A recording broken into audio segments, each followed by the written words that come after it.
یہ بات بہت غور طلب ہے کہ روحانیت سیکھنے کے لیے بنیادی بات یہ کہ پہلے ذہن تیار ہو، اور وہ ذہن ایسا تیار ہو کہ جس میں پہلے اپنے استاد یا مرشد کا ذہن منتقل ہو، یعنی جس طرح مرشد سوچ رہا ہے اس طرح مرید سوچنے لگے، اس طرح سالک سوچنے لگے. اب یہاں عام صورت ہے، آپ لوگ اس سے غور و فکر کریں گے تو آپ کو پتہ چلے گا کہ ہر آدمی مرشد کی محبت کا دم بھی بھرتا ہے، ہر آدمی اپنے مرشد کے لیے سب کچھ جانکار کرنے کو بھی تیار رہتا ہے. تو یہ ہر آدمی یہ بھی سوچتا ہے کہ مجھ سے زیادہ قریب کوئی نہیں ہے مرشد کے. لوگ یہ بھی کام سمجھتے ہیں کہ مرشد جتنا مہربان ہے ہمارے اوپر کسی کے اوپر مہربان نہیں ہے. لیکن اگر آپ غور و فکر کریں گے تو یہ سب باتیں زبانی ہیں، اندر سے کچھ ختم ہے. اس لیے کہ ہر آدمی اس بات کو پرکھ سکتا ہے کہ کوئی آدمی اپنے مرشد کی عادات اور اطوار کو کس حد تک قبول کر رہا ہے. محض زبانی جمع خرچ میں قبول کر رہا ہے یا مرشد کی عادات و اطوار کو اس نے اپنے اوپر جاری کر دیا. تو یہ کہنا اور بات ہے، اور مرشد کو فالو کرنا، مرشد کے نقش قدم پر چلنا. مثلا ایک مرشد ہے، اس کے مزاج میں غصہ نہیں ہے. اب آپ اپنے مرشد سے کتنی بھی محبت کر لیں، کتنے بھی دعوے کر لیں، اس کے اوپر کتنا بھی خرچ کر دیں، سب بیکار ہے، کوئی فائدہ نہیں. اس لیے کہ مرشد کے اندر اگر غصہ نہیں ہے اور مرید کے اندر اگر غصہ ہے تو سب جھوٹ ہی جھوٹ ہے، منافقت ہی منافقت ہے، مرشد کو فالو نہیں کر رہا ہے.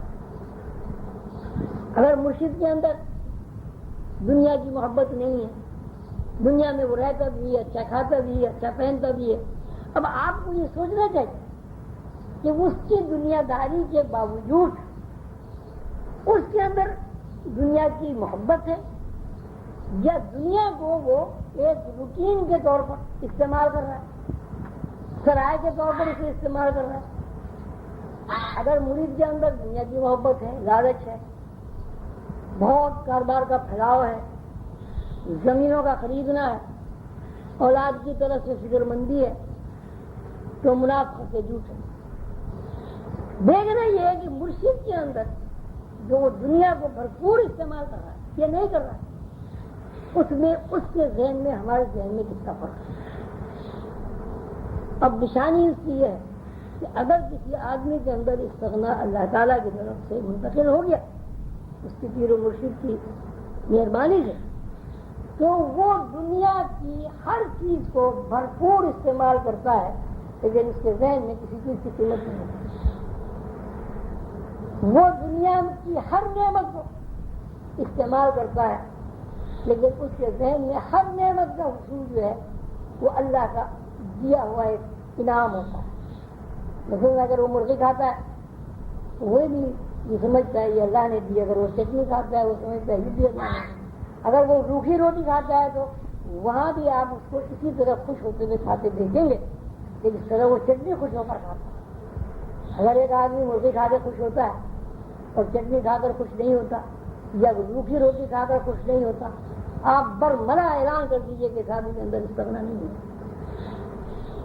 اگر ایک آدمی کے پاس بہت سارے پیسے ہیں اور اس کی دولت کا آپ کوئی اندازہ نہیں کر سکتے، لیکن اس دولت کو اللہ کے لیے خرچ کر دیتا ہے اور اس کے لیے اس کے ذہن میں اس کی کوئی قیمت نہیں ہے، تو اس کا مطلب اس کے اندر استغنا ہے. جیسے حضرت عثمان غنی آپ کے سامنے، حضرت عثمان غنی کی کتنے بڑے دولت مند تھے، لیکن ان کی ساری دولت جو ہے انہوں نے حضور پاک صلی اللہ علیہ وسلم پر نچھاور کر. حضور قدر بابا نے قصہ سنایا تھا کہ ایک صاحب حضور پاک صلی اللہ علیہ وسلم کی خدمت میں حاضر ہوئے، رسول اللہ مجھے شہد چاہیے. حضور نے فرمایا عثمان کے پاس چلے جاؤ. تو وہاں جب وہ بندہ گیا تو حضرت عثمان سے اونٹ بہت سارے بیٹھے ہوئے تھے اور اس پہ جوں کی بوریاں لا دی جا رہی. جوں لاتے وقت کچھ جوں گر گیا زمین میں، تو وہ حضرت عثمان بہت ناراض ہو رہے تھے، بہت ناراض ہو رہے تھے. تو اس نے کہا کہ یہ اتنے 2-4 شیر یوں گرنے پہ اتنے ناراض ہو رہے ہیں، مجھے شہد کہاں سے دیں؟ تو پھر واپس چلا گیا. پھر تو یہ کہ رسول اللہ صلی اللہ علیہ وسلم مجھے شہد چاہیے. حضور نے فرمایا بھائی ہم نے کہا تھا تم عثمان کے پاس چلے جاؤ. تو ان کا کہا وہ تو بہت ہی تھوڑے دل کے آدمی ہیں، اس طرح سے کیوں گر جائے، اس کو اتنا اس کو اپنے ملازم کو ڈانٹ رہے ہیں، مجھے وہ شہد کہاں سے دے؟ ان کا بھائی تم جاؤ تو صحیح، آئے تو صحیح. دوبارہ وہ آیا تو وہ اونٹ جا چکے تھے، وہ حساب کتاب کر رہے تھے. تو ملازم نے کہا کہ سرکار یہ صاحب آئے انہیں شہد چاہیے. تو کہتے تو شہد. اس نے کہا بھائی برتن دے تو میں تجھے شہد دوں. اس نے کہا میرے پاس تو برتن نہیں ہے. اس ملازم نے پھر کہا کہ حضور اس کے پاس تو برتن نہیں ہے، تو ان کا کپا اٹھا کے دے. کپا اس زمانے میں وہ اونٹ کے بڑے بڑے کتے ہوتے تھے، ایک کرسٹر کے برابر، بلکہ اس کی بھی زیادہ شہد آتا ہے اس میں. کپا دے دو. اس نے کہا بھائی یہ کپا ہے اٹھا دے. بھائی میں تو اتنا زیادہ وزن یہ 1.5-2 من کا میں تو نہیں اٹھا سکتا، میں کاچی سے اٹھا سکتا. وہ پھر آیا کہ صاحب وہ کپا جو ہے اس میں شہد میں وزن بہت زیادہ ہے. وہ آیا تو برتن میں کتنا چٹاک 2 چٹاک آدھا کلو شہد دینا. وہ انہوں نے جناب اونٹ پہ کپا رکھ کے اس کے نکل اس کے ہاتھ میں پکڑا. تو یہ جتنے مستقل مزاج لوگ ہیں ان کی پرکھ اس کے علاوہ کچھ نہیں ہے. دل کا جو بھی کچھ وہ کرتے اللہ کے لیے اور کرنے سے پہلے ان کا ذہن اللہ کی طرف متوجہ ہو جاتا ہے. اگر کوئی مریض کوئی خالق اللہ تعالیٰ اپنے انعام سے اکرام سے ایسے بندے کو تلاش کر لے یا ایسا بندہ اسے مل جاتا ہے اور وہ اس کو فالو کر لیتا ہے تو وہ تو اللہ سے قربت حاصل اس سے ہوتی ہے. اور اگر استغنا اس کے اندر پیدا نہیں ہوتا، اگر ثواب کی بات اللہ جانے، لیکن وہ بندہ روحانی نہیں ہوتا.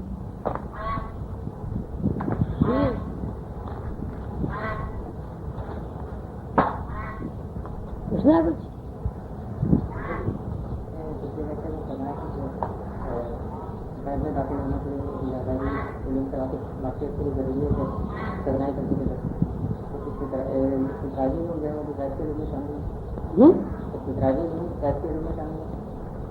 راجی علوم بالکل غیر کے علوم میں ہی شامل ہے، لیکن اس میں صورت یہ کہ اس کا بھی یہی ہے.